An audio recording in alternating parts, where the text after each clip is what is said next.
Я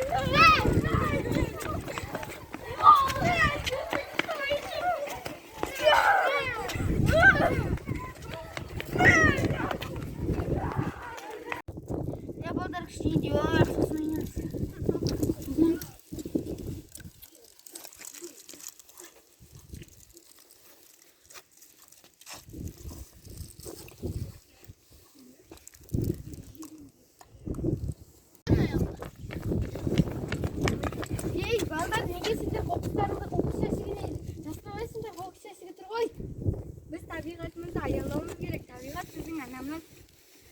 kızlar aksına vermek gerek olsa özlerini yine alın. Geçer oradan da oynayın.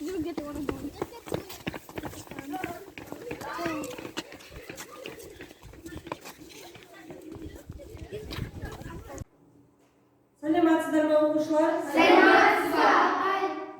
Қалдарыңыз қалай? Жақсы. Отыра қойыңыздар. Жақсы балалар. Бүгін біз табиғатты аялайық атты тәрбие сағатын өтеміз, иә? Табиғат туралы не білеміз? Табиғат біздің анамыз, иә? Біз табиғатты аялау біздің барлығымыздың борышымыз. Себебі біз табиғатта таза ауамен тыныстаймыз. Табиғаттан түрлі пайдалы нәрселерді аламыз, иә? Табиғат арқылы өмір сүреміз, табиғатта таза арқылы. Сондықтан да біз табиғатты аялауымыз керек.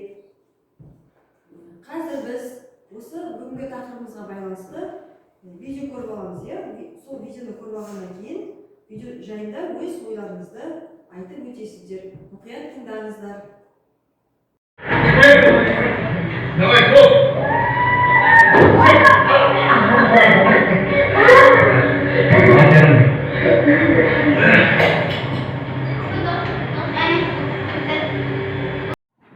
Жақсы балалар, жаңа видеоны тамашалап шықтық. Көрсетілген бейне материалдан не түсіндік? Өз айта ғой. Сол видеода балалар табиғатты ластап және де мусорға қоқыстар тастап отыр.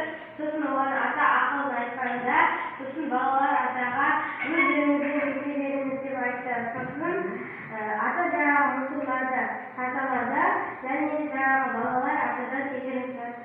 Жақсы балалар, негізі басында атадан түсінген жоқ, отырамыз. Атадан түсінген жоқ. Бұл түсінге керек. Біз отырған жерімізде сол қоқыстарда жерімізде өзде, бірақ атаның ақыл тыңдамай, ата тыңдамағаннан кейін өзі жинауға кірісті, иә? Балалар ата жинап жүргенін көргеннен кейін өз қателіктерін түсініп, атаға көмектесіп, олар да жинасты. Одан кейін барып атадан кешірім сұрады, өздерінің дұрыс емес қылықтарын мойындағаннан кейін. Ата жаңа біздің сыныптың балалары есік алдында мусорларын тастап отырды. Және біз оған ақылдарымызды айтқан кезде олар тыңдамай кетіп қалды ойнауға. Неге олай істедіңдер балалар? Ал Ақбөбек сен айтатындар? Өкемді айтқан дұрыс, абай. Оларға айттық, ескерттік, қоқыстарыңды жинам дедік. Олар осы тыңдамай өздері ойнап кетіп қалды. Ал балалар неге олай істедіңдер? Сендердің бұларың дұрыс емес, отыра қойыңдар. Бұларың дұрыс емес, иә? Шашқан жерімізді міндетті түрде жинап жүруіміз керек. Біз үйімізді жинаймыз ғой, иә?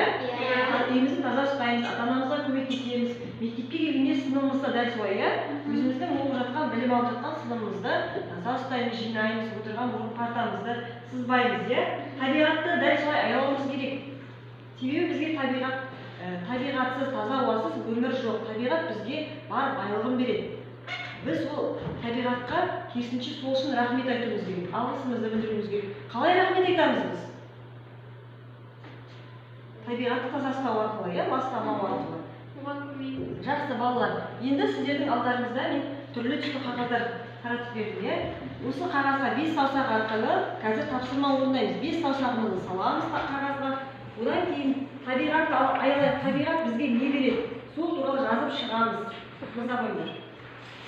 Балалар, енді тапсырмамызды орындап болсақ, табиғатты аялайық осы жерге түрлі түсті қағаздарымызды келіп жазыстырамыз. Қожаға басып келіп.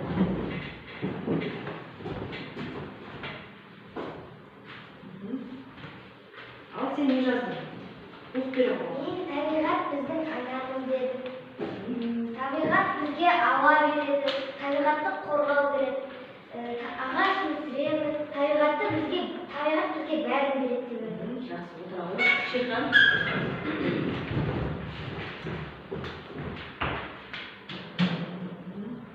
Табиғатты қорғау керек.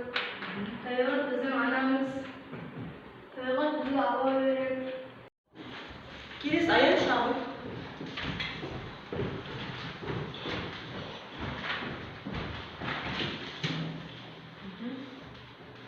Бізге табиғат өзінің суын береді, бізге ауасын. Біз одан ағаш аламыз, әртүрлі жеміс жидектер аламыз. Бізге керек табиғаттан, бізге керек заттың бәрін біз өзіміз табиғаттан аламыз. Ақыл екені ғой.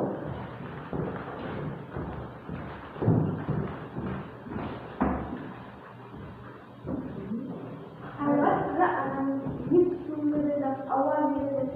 Біз табиғатты қорғаймыз. Осымен балалар бүгінгі тәрбие сағатымыз аяқталды. Бүгінгі сабақтан не үйрендіңдер? Кім айтады? Ахмад айтады. Табиғатты қорғауды, табиғатты ластамауды, таза ауаны ластамауды, табиғаттың бізге берер пайдасын түсіндік. Сонымен Біз табиғатты сүйеміз.